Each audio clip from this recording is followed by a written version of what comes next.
প্রশ্ন নাম্বার 4 বলছে তামিম এন্টারপ্রাইজ 2015 সালের 1 জানুয়ারি তারিখে 4 লক্ষ টাকা মূল্যের একটি মেশিন ক্রয় করে। তাহলে মেশিনের মূল্য পাইলাম এখন বর্তমানে 4 লক্ষ টাকা। এরপর আছে দাও মেশিনের বহন ব্যয় এবং সংস্থাপন ব্যয় যথাক্রমে 10,000 টাকা ও 20,000 টাকা ছিল। তাহলে মেশিনের মোট মূল্য হবে কিন্তু 4,30,000 টাকা, কারণ মেশিনের সাথে কিন্তু বহন ব্যয় এবং সংস্থাপন ব্যয় যোগ হয়। এবং মেশিনটির অনুমিত আয়ুষ্কাল দেওয়া আছে 5 বছর এবং ভগ্নাবশেষ মূল্য দেওয়া আছে 40,000 টাকা। মেশিনটির উপর কর্মরা সমান জের পদ্ধতিতে অবচয় ধার্য করার সিদ্ধান্ত গৃহীত হয়। ক নম্বর বলছে যে অবচয়ের হার ও অবচয়ের পরিমাণ নির্ণয় করো। খতে বলছে যে প্রথম 2 বছরের জন্য পুঞ্জীবিত অবস্থা হিসাব প্রস্তুত করো। গ নম্বর বলছে যে প্রথম 2 বছরের জন্য মেশিন হিসাব ও অবস্থা হিসাব প্রস্তুত করো। আর এটা কিন্তু ঢাকা বোর্ড 2019 সালে এই প্রশ্নটা মূলত এসেছিল। তাহলে আমরা শুরুতেই ক নম্বর প্রশ্নের উত্তরে যাব যে অবস্থার হার ও প্রথম বছরের অবস্থার পরিমাণ নির্ণয় করো আর কি। তাহলে ক নম্বর প্রশ্নের এভাবে তুমি সাজাইতে পারো যে অবস্থার হার ও প্রথম বছরের অবস্থার পরিমাণ নির্ণয়। এখন প্রথম বছরের অবস্থার হার বা অবস্থার হারটা ক্রমহ্রাসমান জের পদ্ধতিতে কিভাবে বের করা লাগে সেটা আমি অনেক ভিডিওতে তোমাদের দেখাইছি। আশা করি সেখান থেকে তোমরা এই অবস্থার সরলরৈখিক ক্রমহ্রাসমান জের পদ্ধতিতে কীভাবে বের করবা এবং এই সূত্র অনুযায়ী কিন্তু প্রয়োগ করতে হবে। এটা কিন্তু অবশ্যই তোমাদের এভাবে ভেঙে ভেঙে কিন্তু এই পার্সেন্টেজটা বের করতে হবে। এটা কিন্তু দেখাইলাম না, এটা কিন্তু তোমাদের আমি অনেক প্রশ্ন দেখাইছি, এই জন্য এখানে দেখাই নাই। আলোচনা করি, দেখো অবস্থার হার সমান সমান 1 মাইনাস এন রুট পাওয়ার ভগ্নাবশেষ মূল্য ভাগ হবে সম্পদের মূল্য একটু হবে 100। এখানে তাহলে কি দিতে পারো যে 1 মাইনাস এন মানে বছর, মেয়াদকাল আয়ুষ্কাল যা বলো আছে 5। এবারে ভগ্নাবশেষ মূল্য আছে 40,000 টাকা, সম্পদের মূল্য আছে 4,30,000 টাকা। অর্থাৎ 4 লক্ষ টাকা এর সাথে বহন ব্যয় এবং সংস্থাপন ব্যয় যোগ হয়, মোট হয় 4,30,000 টাকা। এর ইন্টু দাও 100। এখন দেখো তুমি প্রথমে এরপরের কাজ হয়েছে তোমার 4,40,000 ভাগ দেবা 4,30,000 দ্বারা, দেওয়ার পরে যা বের হয় ওইটার সাথে আবার তোমার কাজ করতে হবে ব্র্যাকেট দিয়ে। তোমার যেহেতু আমরা রুট ওপার উঠে দেবো এবং 5টা ওই পাশে নিয়ে আসবো, তাহলে ব্র্যাকেট দিয়া উপরে হবে 1, নিচে হবে 5, অর্থাৎ আমরা এটা রুট ওপারটা উঠাই দিছি।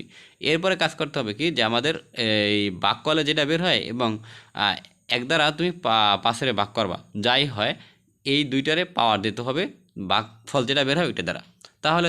তাহলে হবে মনে হয় যে 0.62189677। তুমি 4 সংখ্যাও নিতে পারো। এই যে বের হয়েছে এটা থেকে আবার অন মাইনাস বিয়োগ দিতে হবে, বিয়োগ দেওয়ার পরে যেটা থাকে ওটার ইন্টু দাও 100, তাহলে 37.81% বের হয়ে যাবে। তা এবার আছে দেখো যে তাহলে আমরা প্রথম বছর অবস্থায় নির্ণয় করবো। এই জন্য লিখছি অতএব প্রথম বছরের অবস্থায় সমান সমান সম্পদের মূল্য ইন্টু অবস্থার হার। সম্পদের মূল্য আছে 4,30,000 টাকা এবং আমরা এখানে ক্রমহ্রাসমান জের পদ্ধতিতে অবস্থার হার পাইলাম 37.81%। তাহলে হয় সমান সমান দিলে 1,62,538 টাকা। এখানে সম্পদের মূল্য সমান সমান মেশিনের ক্রয় মূল্য প্লাস বহন ব্যয় প্লাস সংস্থাপন ব্যয়, এটা তোমাদের আমি বলছি আগে। এরপর আমরা মূলত খ প্রশ্নের উত্তরে যাব। যেহেতু বলছে যে পুঞ্জীবিত অবস্থা হিসাব প্রস্তুত করো, এই পুঞ্জীবিত অবস্থা হিসাব প্রস্তুত করতে গেলে আমাদের প্রথমে কিন্তু জাবা দিতে হবে। আর এখানে যেহেতু প্রথম 2 বছরের আমাদের পুঞ্জীবিত অবস্থা হিসাব প্রস্তুত করতে বলছে, আর পুঞ্জীবিত অবস্থা হিসাব শুধুমাত্র হয় যখন আমরা অবস্থার পরিমাণ ধার্য করি, তাহলে এটার জন্য জাবা দেয় অবস্থায় হিসাব ডেবিট এবং পুঞ্জীবিত অবস্থা হিসাব ক্রেডিট। আর যেহেতু এখানে ক্রমহ্রাসমান জের পদ্ধতি আছে, এক্ষেত্রে কিন্তু আমাদের একটু অবস্থার পরিমাণ টাকাটা একটু বের করে দেখাইতে হবে তোমাদের। তাহলে শুরুতেই আমি যাই যে 2015 সালের ডিসেম্বর 31 এটার অবস্থায় যদি আমরা প্রথম যখন দাবি করি তার জন্য হয় অবস্থায় খরচ হিসাব ডেবিট বা অবস্থা হিসাব ডেবিট এবং পুঞ্জীবিত অবস্থা হিসাব ক্রেডিট। অবশ্যই তোমরা এটা দেশ থাকে করবা 3 পৃষ্ঠায়। তাহলে দেখো ক্রেডিট পাশে কিন্তু 1,62,583 টাকা লিখছি। এরপর আবার জের গড়ের ক্রেডিট পাশে 1,62,583 টাকা কিন্তু লিখছি। এরপরটা 2016 সালের ডিসেম্বর 31 আবার এই সেম একই কাহিনী, অবস্থা হিসাব দিতে হবে বিবরণী করে। এবার ক্রেডিট পাশে 1,01,110 টাকা। এরপরে এর সাথে যোগ করবা 1,62,530 টাকা। তাহলে যোগ করলে হয় ক্রেডিট পাশে জেরে করে 2,63,693 টাকা। আর অবস্থার পরিমাণটা কীভাবে বের করবো আমি সেটা বলে দিই। আমরা যেহেতু প্রথম বছরের অবস্থায় পরিমাণ কিন্তু বের করছি, বের করার পরে 2016 সালে যখন অবস্থার পরিমাণটা বের করবা, তাহলে মোট সম্পদের মূল্য হলো 4,30,000 টাকা। এখান থেকে প্রথম বছরে যে অবস্থায় বের হয়েছিল 1,62,583 টাকা, এটা বিয়োগ দেবা। বিয়োগ দেওয়ার পরে যেই টাকা থাকে তার উপরে 37.81% ধরবা, তাহলে হয় কিন্তু 1,01,110 টাকা। প্রিয় শিক্ষার্থীরা, এবার আমি গ নাম্বার প্রশ্ন উত্তরে যাবো। বলছে তামিম এন্টারপ্রাইজের মেশিন হিসাব। তাহলে মেশিন হিসাবটা প্রস্তুত করতে বলছে এবং অবস্থা হিসাব যেহেতু প্রস্তুত করতে বলছে, এর জন্য প্রথমেই আমরা মেশিন হিসাব, মেশিন যেহেতু আমাদের বছর 2 বছরে ধার্য করতে হবে। এখন দেখো তাহলে তার জন্য প্রথমে আমরা ধরি 2015 সাল জানুয়ারি মাসের 1 তারিখ। নগদান হিসাব ডেবিট, মেশিন হিসাব ডেবিট, নগদান হিসাব ক্রেডিট হয়েছে। তাহলে মেশিনের বিপরীতে আমরা বিবরণী করে দিতে হয়, এই জন্য লিখছি নগদান হিসাব। এবং ডেবিট যেহেতু হয়েছিল, ডেবিট টাকার করে তোমার 4,30,000 দিতে হবে এবং জেরের ঘরে তোমার ডেবিট পাশে কিন্তু আবার জেরের ঘরের 4,30,000 দিতে হবে। এবারে 2016 সালের জানুয়ারি মাসের 1 তারিখ ব্যালেন্স বিডি, এখানেও কিন্তু তোমাদের কাজ করতে হবে যে ডেবিট যেহেতু বিডি সবার শেষের ঘরে তোমার ডেবিট পাশে 4,30,000 টাকা দেখাই দেবা। তাহলে এরপরে অবস্থা হিসাবটা আমরা প্রস্তুত করব।